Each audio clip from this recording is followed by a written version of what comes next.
So before going further into details of कि Bohr's atomic model के drawback क्या थे या जो नेक्स्ट एटॉमिक मॉडल क्या है, तो उससे पहले we need to understand two things.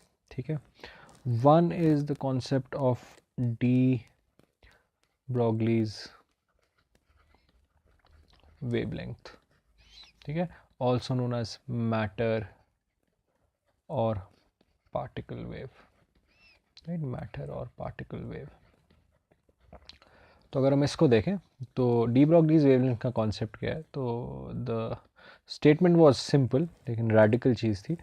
What de Broglie said was कि anything that has momentum will have an associated wavelength and that wavelength would be given by h by mv.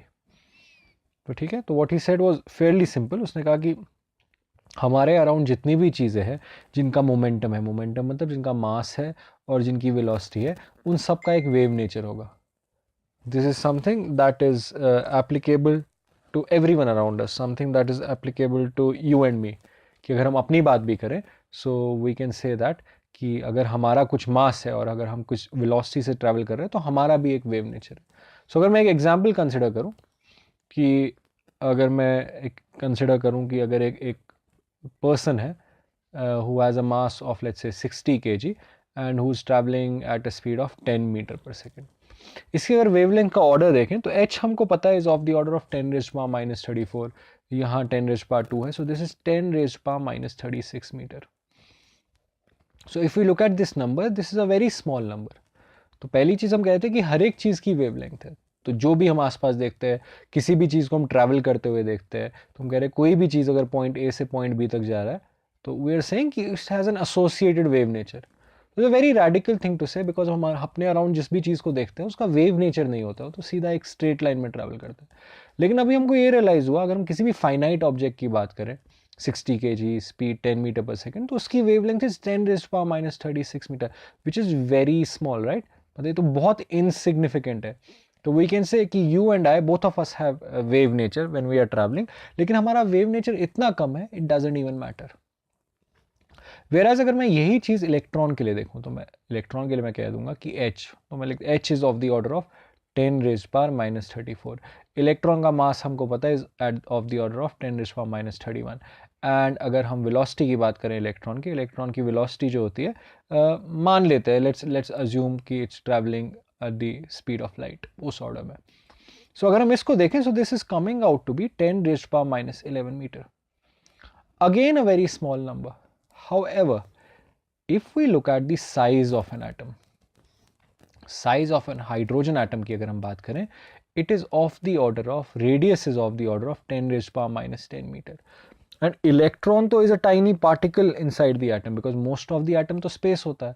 So that means electron का जो size है वो बहुत छोटा होता है. Like it's a very small size. Like it would be of the order of 10 raised power minus 20, 10 raised power minus 30 meter.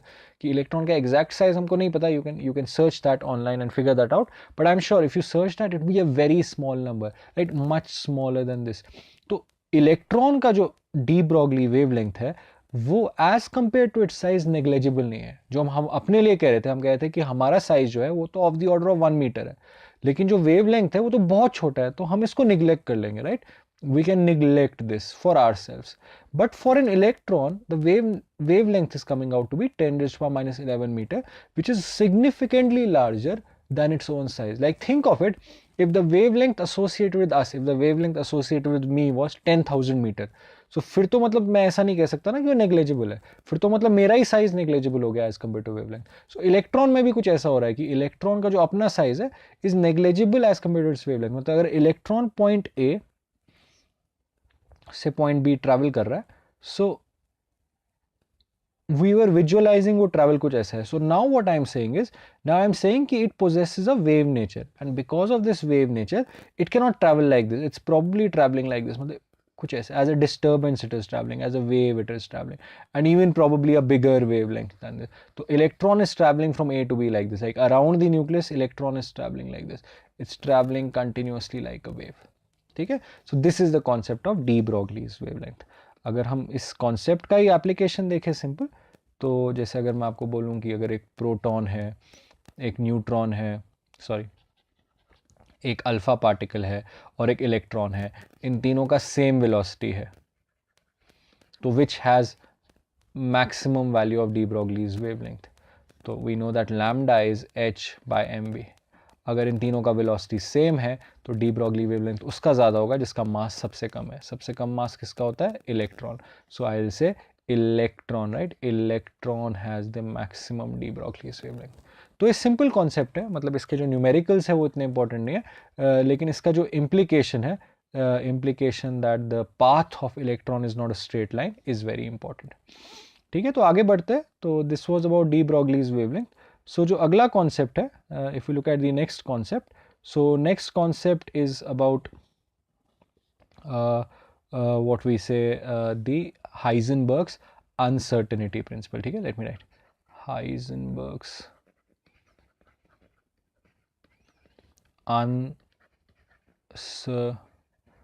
uncertainty principle. ठीक है, तो जो ये प्रिंसिपल है, इसका जो डेफिनेशन है, अगर हम एकदम बेसिक डेफिनेशन इसका देखें, इसका डेफिनेशन इज स्ट्रेट फॉरवर्ड. इसका डेफिनेशन है कि अगर हमको किसी भी ऑब्जेक्ट का पोजीशन बताना हो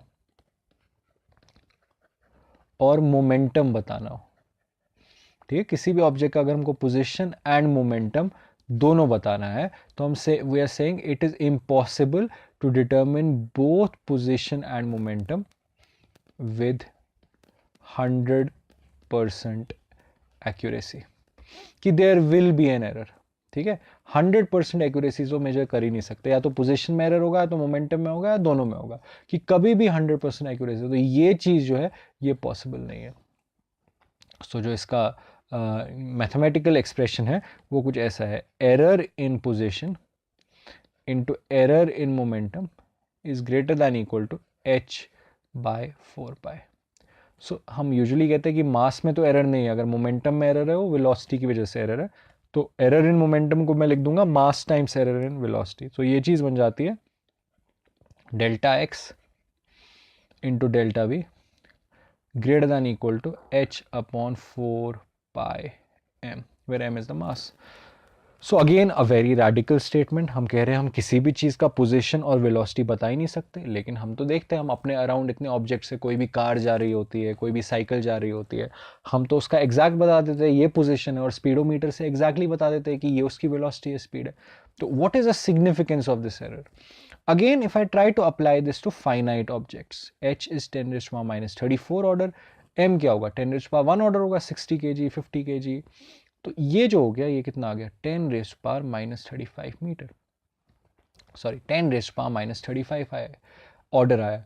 तो that means the error in position and the error in velocity is such a small number. तो ये तो इनसिग्निफिकेंट आ गया ना, मतलब इससे ज़्यादा एरर तो हमारे मेजरिंग डिवाइस में होता है. तो हम तो ये कह सकते हैं कि फॉर फाइनाइट ऑब्जेक्ट्स ये प्रिंसिपल मैटर नहीं करता. ठीक है, एप्लीकेबल सब पे, लेकिन जो एरर आ रहा है वो इतना कम है कि we should not even consider this. I won't even call this an error. Now again the same thing, what if I decide to apply this on electron? ठीक है, अगर इलेक्ट्रॉन पे अप्लाई करें तो ये आ गया 10⁻⁻34 और ये आ गया 10⁻⁻31. So the error is significant, that's 10⁻⁻3. So again this is a very large error if we keep in mind the size of the electron, right? Think of it कि साइज ऑफ इलेक्ट्रॉन तो बहुत छोटा है, 10⁻⁻20, 10⁻⁻30 बहुत छोटा number है. In comparison to this error is very huge. तो मतलब for an electron it will be impossible to determine its position and velocity with 100% accuracy. मतलब या तो हमको पोजीशन पता होगी, अगर पोजीशन पता है तो हम वेलोसिटी नहीं बता पाएंगे, या हमको वेलोसिटी पता होगी, वेलोसिटी पता होगी तो पोजीशन नहीं बता पाएंगे. Basically in conclusion I can say कि ये दोनों चीजें कभी नहीं पता होगी फॉर एन इलेक्ट्रॉन, बिकॉज जो एरर है that is significant, whereas for finite object we can say कि जो एरर है वो इनसिग्निफिकेंट है. तो इसका इंप्लीकेशन अगर हम देखें तो इसका इंप्लीकेशन ये है कि अगर एक न्यूक्लियस है ऐसे और उसके अराउंड इलेक्ट्रॉन जा रहा है, राइट, अगर इलेक्ट्रॉन ट्रैवल कर रहा है, तो पहला इंप्लीकेशन ये है, if I know that the electron is here, let's say I'm sure electron is here, तो मैं ये नहीं कह सकता कि whether electron इधर जा रहा है, इधर जा रहा है, इधर जा रहा है, इधर जा रहा है, because velocity में बहुत error है. This is one scenario, right, where velocity is missing.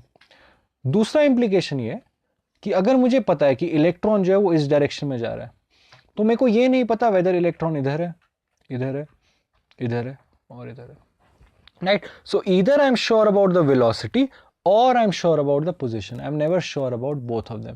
So either this is what is happening और ऐसा हो रहा है. तो मतलब हम कभी भी इलेक्ट्रॉन का पोजिशन और वेलोसिटी दोनों बता नहीं पाएंगे. तो उससे एक बहुत सीवियर प्रॉब्लम आती है. लाइक इसकी वजह से there is a very severe problem that we need to address with regard to the atomic structure, and that problem is कि think of it कि ultimately अगर हम atomic structure की बात करें तो topic का नाम atomic structure है, but in reality we're trying to determine where the electron is, because अगर एक बार हमको पता लग गया electron किधर है, वही तो एटम का स्ट्रक्चर हो जाएगा ना. अगर इलेक्ट्रॉन सर्कुलर पाथ में है तो एटम का शेप सर्कल है, अगर इलेक्ट्रॉन इलिप्टिकल पाथ में है तो एटम का शेप इलिप्टिकल है. अब किसी भी चीज़ का पाथ बताने के लिए अगर हम सोचे, आज तक हमने जिस भी चीज़ का पाथ बताया, we always knew its position and we always knew its velocity. Like think of it, if there's an object here, right, and I tell you कि उसकी velocity is 2 meter per second in this direction, तो आप आराम से कह सकते हैं ठीक है, तो उसका जो path है वो कुछ ऐसा है. Similarly, if I tell you that there's some acceleration, that this object has an acceleration in this direction, तो आप आराम से कह सकते हो कि ठीक है, तो that means अगर acceleration इस direction में तो उसका कुछ path ऐसा है. But what I'm trying to say is you need to know the position where it's starting from and its velocity at every instant in order to figure out कि इसका exact path क्या है.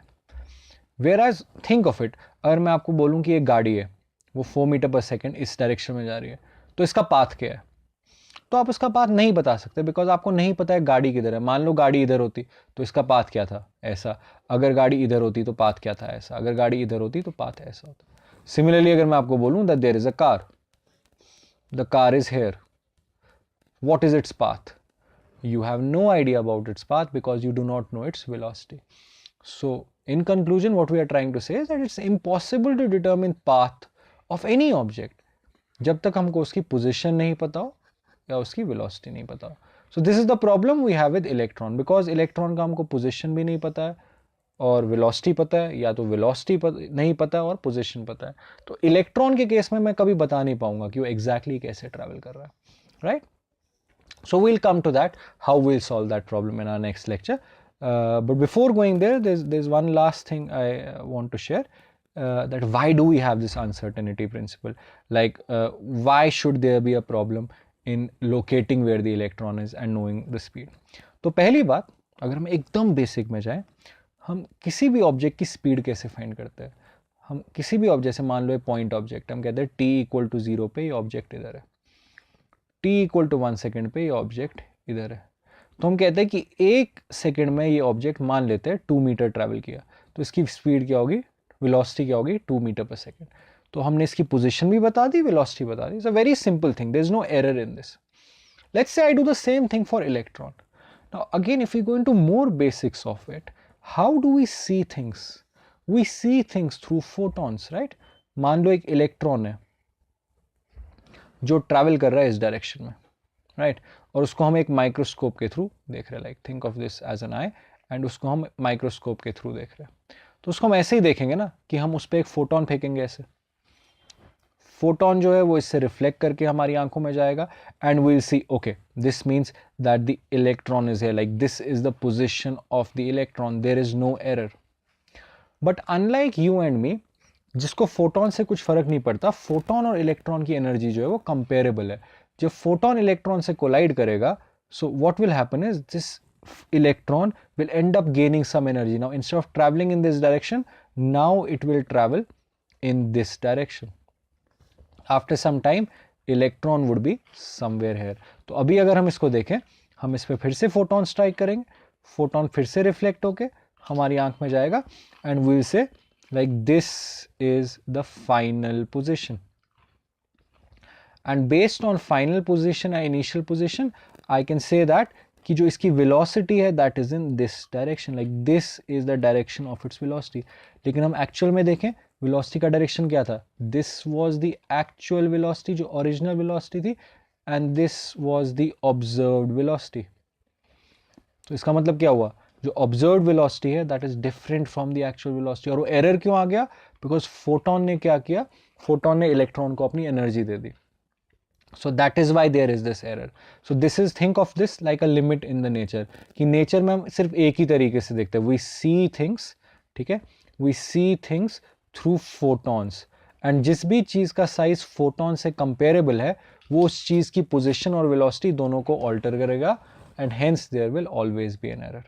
So keeping this in mind, now we'll try to design the atomic structure.